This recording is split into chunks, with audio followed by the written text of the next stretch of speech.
नमस्कार दोस्तों, बहुत बहुत स्वागत है मोतिहारी स्टडी पॉइंट में।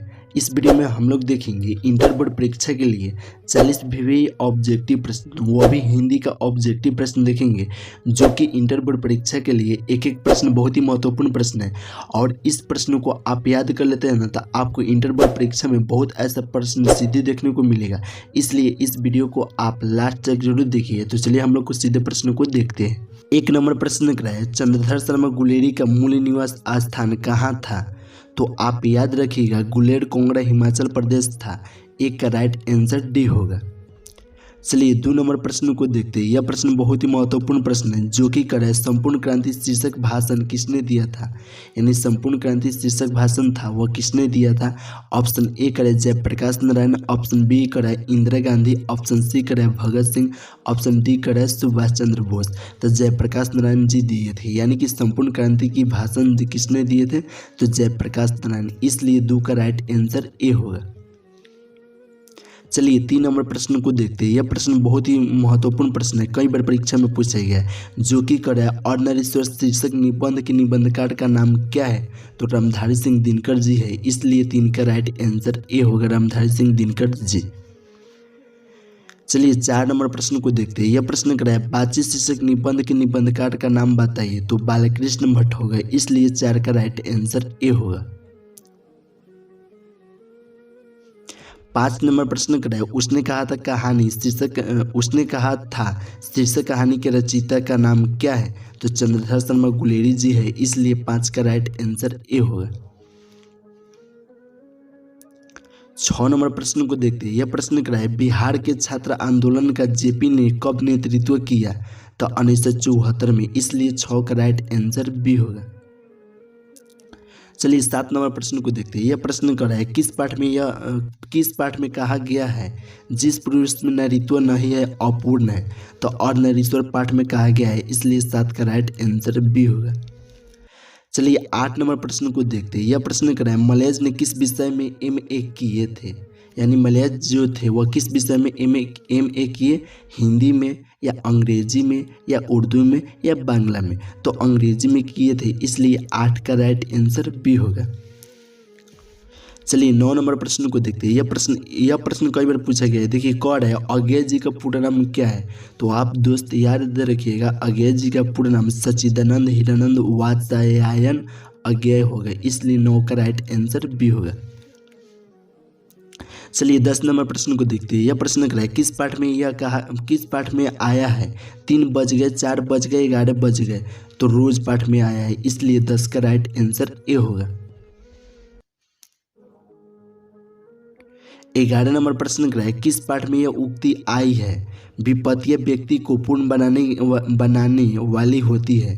तो एक लेख और एक पत्र पाठ में आई है। इसलिए 31/11 का राइट आंसर बी होगा। चलिए 12 नंबर प्रश्न को देखते हैं। यह प्रश्न क्या है एक लेख और एक पत्र शीर्षक पाठ के लेखक कौन है? तो भगत सिंह है। इसलिए 12 का राइट आंसर ए होगा। 13 नंबर प्रश्न क्या है ओ सदनीय निबंध के निबंधकार का नाम बताइए? तो जगदीश चंद्र माथुर जी है। इसलिए 13 का राइट आंसर ए होगा। 14 नंबर प्रश्न क्या है चोर कैसे ताल है? तो उथले है। इसलिए 14 का राइट आंसर ए होगा, उथले। देखिए 15 नंबर प्रश्न क्या है बालकृष्ण भट्ट किस युग के साहित्यकार थे? तो भारतेंदु युग के थे। इसलिए 15 का राइट आंसर बी होगा, भारतेंदु युग के। 16 नंबर प्रश्न को देखते हैं। यह प्रश्न क्या है मोहरा किसके बचपन का नाम क्या था? तो मदन मोहन गुगलानी था। इसलिए 16 का राइट आंसर ए होगा। 17 नंबर प्रश्न क्या है प्रगीत और समाज शीर्षक निबंध किस पुस्तक से लिया गया है? तो वाद विवाद संवाद से। इसलिए 17 का राइट आंसर ए होगा। 18 नंबर प्रश्न क्या है जूठन क्या है? ऑप्शन ए करे रेखा चित्र, ऑप्शन बी करे शब्द चित्र, ऑप्शन सी करे कहानी, ऑप्शन डी करे आत्मकथा। तो जूठन जो है वो आदलित आत्मकथा है। इसलिए राइट आंसर डी होगा। दोस्तों आपको जो प्रश्न याद है उस प्रश्न को आप कमेंट करते चलिए आंसर। चलिए 19 नंबर प्रश्न को देखते हैं। यह प्रश्न क्या है तुलसीदास के दीक्षा गुरु कौन थे? तो नरहरिदास थे। इसलिए 19 का राइट आंसर बी होगा। 20 नंबर प्रश्न को देखते हैं। यह प्रश्न क्या है हंसते हुए मेरा अकेलापन के लेखक है? तो हंसते हुए मेरा अकेलापन के लेखक मलयाज है, इसलिए 20 का राइट आंसर बी होगा। चलिए 21 नंबर प्रश्न को देखते हैं। यह प्रश्न करा है तिरिस कहानी किस प्रकार की कहानी है? तो आधुनिक त्रासदी है, इसलिए 21 का राइट आंसर ए होगा। 22 नंबर प्रश्न करा है किस पाठ में यह उक्ति आई है? जहाँ भय है वहाँ मेधा नहीं हो सकती। तो शिक्षा पाठ में आया है। अगर आपसे प्रश्न पूछेगा शिक्षा पाठ के लेखक कौन है, तो जे कृष्णमूर्ति जी है, आप लोग साथ में याद रखिएगा। चलिए 23 नंबर प्रश्न को देखते हैं। यह प्रश्न करा है शिक्षा शीर्षक निबंध किसने लिखा था? तो जे कृष्णमूर्ति ने, अभी ना बताया, इसलिए 23 का राइट आंसर ए होगा। चलिए 24 नंबर प्रश्न को देखते हैं। यह प्रश्न करा है जैसी किस शाखा के कवि है? तो जैसी जो है वो प्रेम मार्गी शाखा के कवि है, इसलिए 24 का राइट आंसर बी होगा, प्रेम मार्गी शाखा के। 25 नंबर प्रश्न बहुत ही महत्वपूर्ण प्रश्न है। यह प्रश्न करा है मलिक मोहम्मद जैसी का निवास स्थान कहाँ था? तो जायज कब्र अमेठी उत्तर प्रदेश में था, इसलिए 25 का राइट आंसर सी हो गया, जायज कब्र अमेठी उत्तर प्रदेश में। 26 नंबर प्रश्न कर रहा है सूरदास किस भाषा के कवि थे? ऑप्शन ए कर है संस्कृत, ऑप्शन बी कर है ब्रजभाषा, ऑप्शन सी कर है अवधी, ऑप्शन डी कर है मैथिली। तो सूरदास जो थे वह ब्रजभाषा के कवि थे, इसलिए 26 का राइट आंसर बी होगा। चलिए 27 नंबर प्रश्न को देखते हैं। यह प्रश्न कर रहा है प्राकृतिक वर्णन से संबंधित कविता कौन है? तो उषा है, इसलिए उषा किनका है आप लोग कमेंट करके बताइएगा, इसलिए 27 का राइट आंसर बी होगा। चलिए 28 नंबर प्रश्न को देखते हैं। यह प्रश्न कर रहा है नाभादास किस काल के कवि थे? तो ये भक्ति काल के। नाभादास जो भी सब दास है ना वो सब भक्ति काल के, इसलिए 28 का राइट आंसर डी होगा, नाभादास भक्ति काल के कवि है। चलिए 29 नंबर प्रश्न को देखते हैं। यह प्रश्न कर रहा है कवि भूषण को भूषण की उपाधि किसने दी थी? तो राजा रुद्र शाह ने दिए थे, इसलिए 29 का राइट आंसर सी होगा। 30 नंबर प्रश्न कर रहा है हारजीत कविता के कवि कौन है? तो अशोक वाजपेयी है, इसलिए 30 का राइट आंसर बी होगा, अशोक वाजपेयी। 31 नंबर प्रश्न कर रहा है जयशंकर प्रसाद का जन्म कहाँ हुआ था? तो वाराणसी में हुआ था, इसलिए 31 का राइट आंसर डी होगा, वाराणसी में।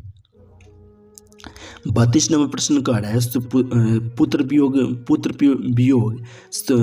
क्या कर रहा है प्रश्न कर रहा है पुत्र वियोग शीर्षक कविता सुभद्रा कुमारी चौहान किस पुस्तक से ली गई है? तो मुकुल से ली गई है, इसलिए 32 का राइट आंसर ए होगा। 33 नंबर प्रश्न कर रहा है पहल समान ज्ञानेंद्र पति को कब दिया गया था? तो 2006 में दिया गया था, इसलिए 33 का राइट आंसर बी होगा। चलिए 34 नंबर प्रश्न को देखते हैं। यह प्रश्न कर रहा है जनजन का चेहरा एक है शीर्षक कविता के रचयिता कौन है? तो गजानन माधव मुक्ति बोध जी है, इसलिए 34 का राइट आंसर ए होगा।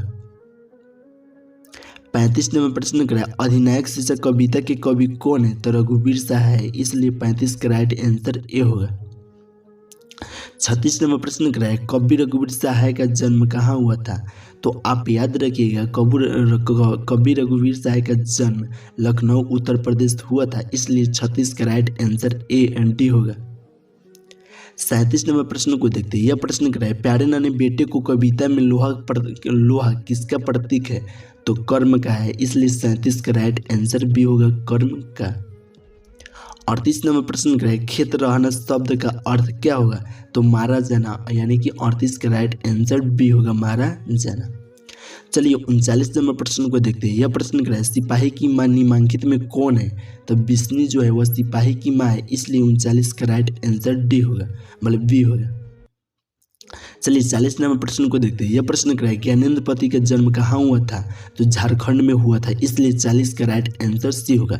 दोस्तों आप कमेंट करके बताइए कि आपको 40 ऑब्जेक्टिव प्रश्न में से कितना ऑब्जेक्टिव प्रश्न याद था, और आप अगर इसका पीडीएफ बिल्कुल फ्री में लेना चाहते हैं तो 73 685 601 पर आप मैसेज कीजिए, हम आपके पास बिल्कुल फ्री में भेज देंगे और ग्रुप में भी जोड़ देंगे। तो चलिए दोस्तों फिर मिलते हैं नेक्स्ट वीडियो में, आप इस सब प्रश्न को याद कर लीजिएगा।